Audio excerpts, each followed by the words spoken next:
Welcome back. Today we're going to talk about the philosophical concept of nihilism and how that concept or that ideal manifests itself in daily political life here in the 21st century West. Now, the word itself, nihilism, comes from the Latin word nihil or nihil, and which means nothing or nothing at all. So we created a word to represent nothingness, to represent an absence, to represent a void. And that should give us a pretty clear bearing on where it is that we're going to go today.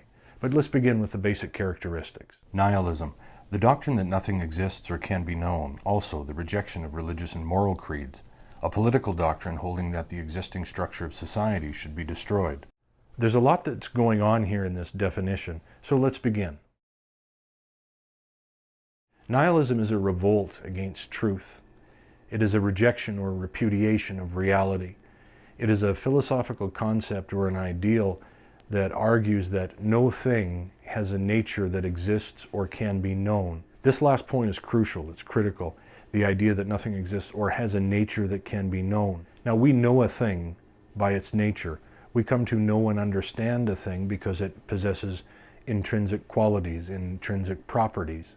It has a nature that can be known. But nihilism holds to the opposite. Nihilism argues that no such things exist. And one of the most dangerous ways that this expresses itself in modern 21st century political life is in the argument that men are not born inherently masculine. Men are not born with an intrinsically masculine nature. We are not born with a nature.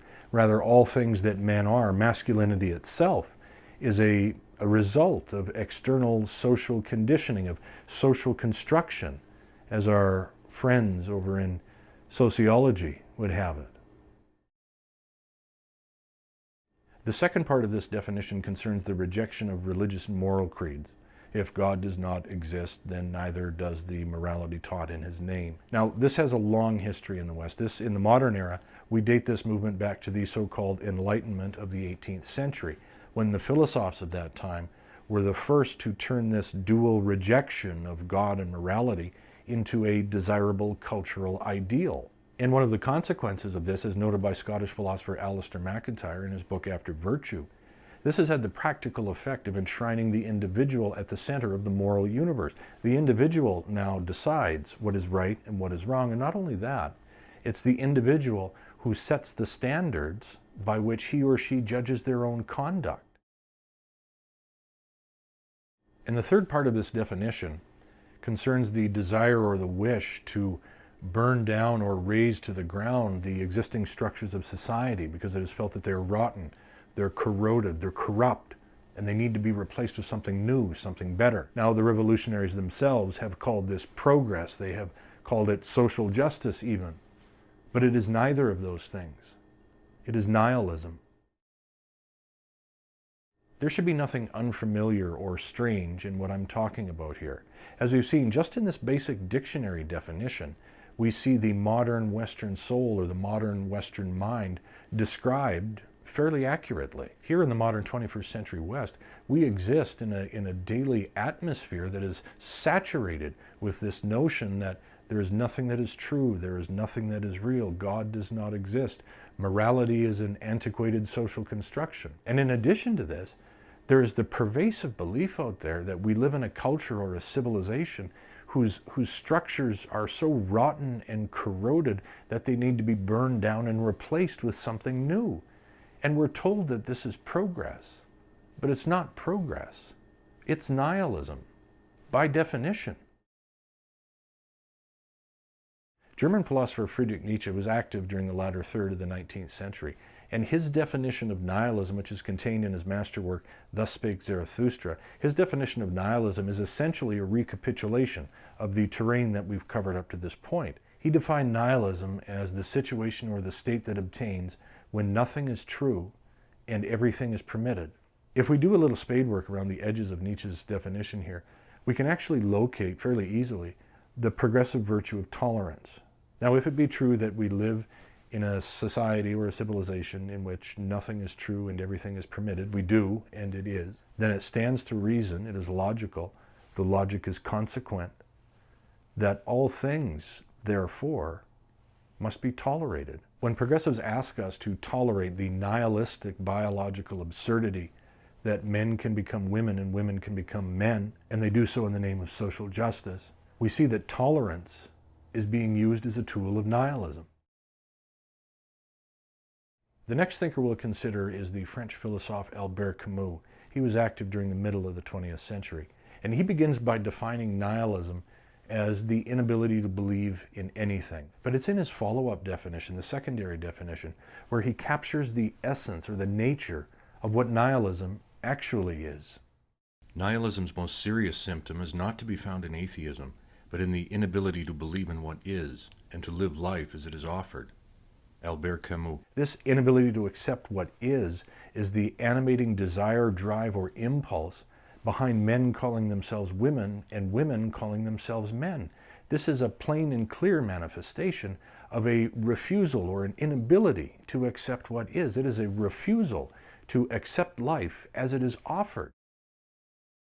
In the late 1960s, as the West was engulfed in a social and cultural revolution that sought to change the world and make it a better place, American philosopher Stanley Rosen wrote his most famous and influential work, Nihilism, a Philosophical Essay. And his conclusions, they have nothing to do with building a better world or charting a path to a better future. It has nothing to do with any of that.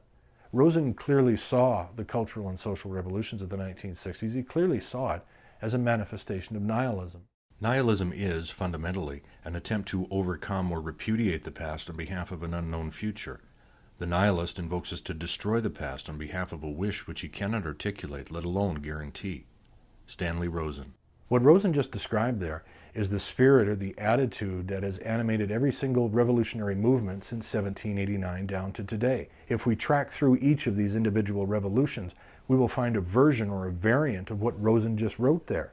The desire or the impulse to burn or raze to the ground the existing structures of society because they are rooted in the past, and as such, necessarily, they are corroded, they are corrupt, they are antiquated, they are out of date and need to be replaced with something new. Thus, the destruction of the past is the necessary precondition for the creation of a better world of the future.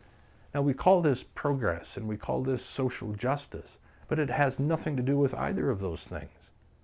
This is nihilism. And let's not pretend that these revolutions of the past have no bearing or importance on our situation in the West right now. Let's not pretend that, because they do. When we see progressives in the hard left or the radical left destroying statues to the past or commemorations of the past, and they're calling it progress, they're saying it's an act of social justice.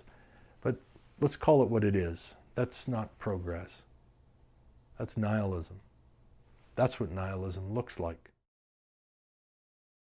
Of course, progressives will reject this. They will object to it. They will say, I am a progressive. I have nothing to do with nihilism. But a few questions for the progressive set. If nihilism is not part of the progressive intellectual tradition, then what is? If nihilism is not a part of progressive intellectual history, then what is? If nihilism, even as defined in this video series, is not at the core of progressive ideology, then what lay at the core of progressive ideology? Go ahead. Take your time.